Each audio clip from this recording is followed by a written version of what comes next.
मैं आज आपको एक माँ की ऐसी कहानी सुनाने जा रहा हूँ जिसको सुन करके आपके जीवन में भी बहुत बड़ा बदलाव आएगा। एक माँ होती है जो अपने बच्चे को दिन रात रोकती और टोकती रहती है। मतलब बच्चा कोई भी गतिविधि करता है तो माँ उसको उसमें टोक देती है। जैसे मान लेते हैं बच्चा पंखा चला रहा है और पंखा चला करके छोड़ देता है तो माँ उसको टोकती है। बच्चा अगर समय से घर पे नहीं आता है, माँ उसको टोकती है। बच्चा अगर समय से जगता नहीं है तो माँ उसको टोकती है। बच्चा अगर कोई काम अच्छा नहीं करता है तो माँ उसको टोकती है। तो वो बच्चा, मैं एक ऐसे बच्चे की कहानी बताने जा रहा हूँ जिसको सुनेंगे एक बार आप तो आप भी अपनी माँ को सैल्यूट जरूर करेंगे। एक बच्चा होता है जो यूपीएससी की तैयारी करता है, तो माँ उसको बार बार रोकती और टोकती रहती है। और वो बच्चा अपनी माँ से बार बार यही बात कहता था कि गांव की और माँ है, बगल की माँ है, जो अपनी बच्चे को कभी किसी बात पे टोकती नहीं है, और एक मेरी माँ है जो मुझे हर काम पे टोकती है, हर काम में मेरी कमी निकाल देती है।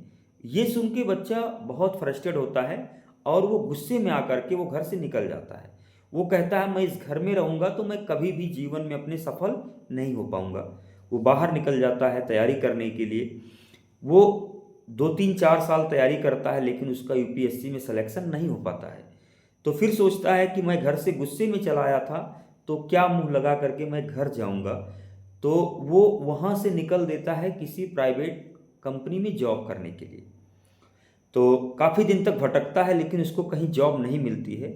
अचानक से उसका कोई मित्र मिलता है, वो बताता है इस कंपनी में वैकेंसी है, आपका इंटरव्यू होने वाला है, आप जाइए और जाएंगे तो आपका इंटरव्यू वहाँ हो जाएगा तो आपको नौकरी मिल जाएगी। बच्चा निकल देता है, चलो ठीक है, अगर यहाँ नौकरी मिल जाती तो ज़िंदगी मेरी भी कट जाती, नहीं तो मुझे घूम करके घर जाना पड़ेगा जो मेरे लिए शायद अच्छा नहीं होगा।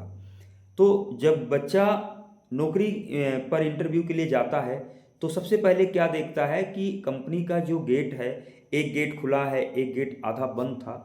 तो वो देखता है कि कोई गाड़ी आती है या कुछ भी आती है तो उसको दिखने में थोड़ा सा अनकंफर्ट हो रहा था कि गार्ड नहीं है गेट पे, गेट खुला हुआ है। तो पहले क्या करता है कि आता है, गेट को बंद करता है और गेट को बंद करके वो कंपनी के अंदर घुस जाता है। रास्ते में जाता है तो देखता है कि गमले वगैरह रखे हैं, सब इधर उधर बिखरे पड़े हुए हैं। तो वो देखता है, उसको बहुत बुरा लगता है कि गमला इधर उधर बिखरा हुआ है, इतनी बड़ी कंपनी है, लोग यहाँ पर जो काम करते हैं वो क्या कर रहे हैं। तो वो गमले को सही करते हुए जाता है। और जैसे ही वो कंपनी की जहाँ पे मालिक का चेम्बर होता है, जब वो गेट पे पहुंचता है तो वहां पर देखता है कि जो पावदान वगैरह रहता है वो इधर उधर फेंका रहता है ना। गे एकदम जहाँ से उसको गेट क्रॉस करना रहता है यानी कमरे में घुसना रहता है, वहाँ पे पानी वगैरह बहुत गिरे रहते हैं। बगल में एक स्वीपर रखा होता है साफ करने वाला। तो पहुंच करके क्या करता है, उसको साफ करता है और साफ करने के बाद कंपनी के मालिक के पास जाता है। तो कंपनी के मालिक के पास जब जाता है तो देखता है अंदर कोई है ही नहीं है।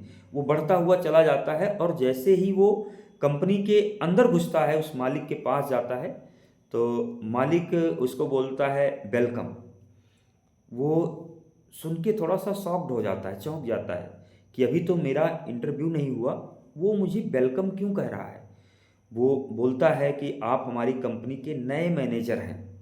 ये सुन करके उसको बहुत आश्चर्य होता है, भाई मैंने तो भी इंटरव्यू नहीं दिया, मुझे मैनेजर बना दिया। एक बेकार आदमी को जिसको कहीं रोजगार नहीं मिल रहा था, बिना इंटरव्यू दिए उसको रोजगार कैसे मिल गया। तो हर जगह पे सीसीटीवी कैमरे लगे हुए थे।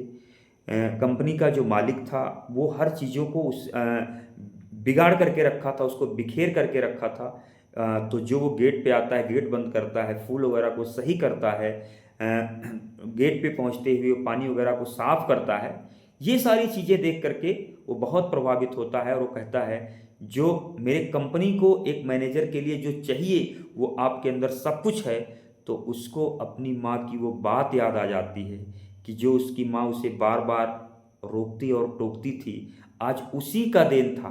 वो उसके दिमाग में जगह हो गया था, उसके दिमाग में जगह बन गया था कि ज़िंदगी में कोई भी काम अगर आप गलत करेंगे तो उसमें ज़रूर आपको रोकेगा टोकेगा, है ना।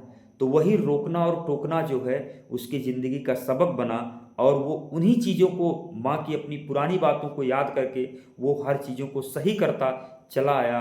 और वो माँ की पुरानी बातें, माँ की रोक टोक उसको एक अच्छी नौकरी दिला दी। उसको बाद में बहुत पछतावा होता है कि मेरी माँ ही सही थी कि जो मेरी ज़िंदगी में हमेशा मुझे रोकती और टोकती थी।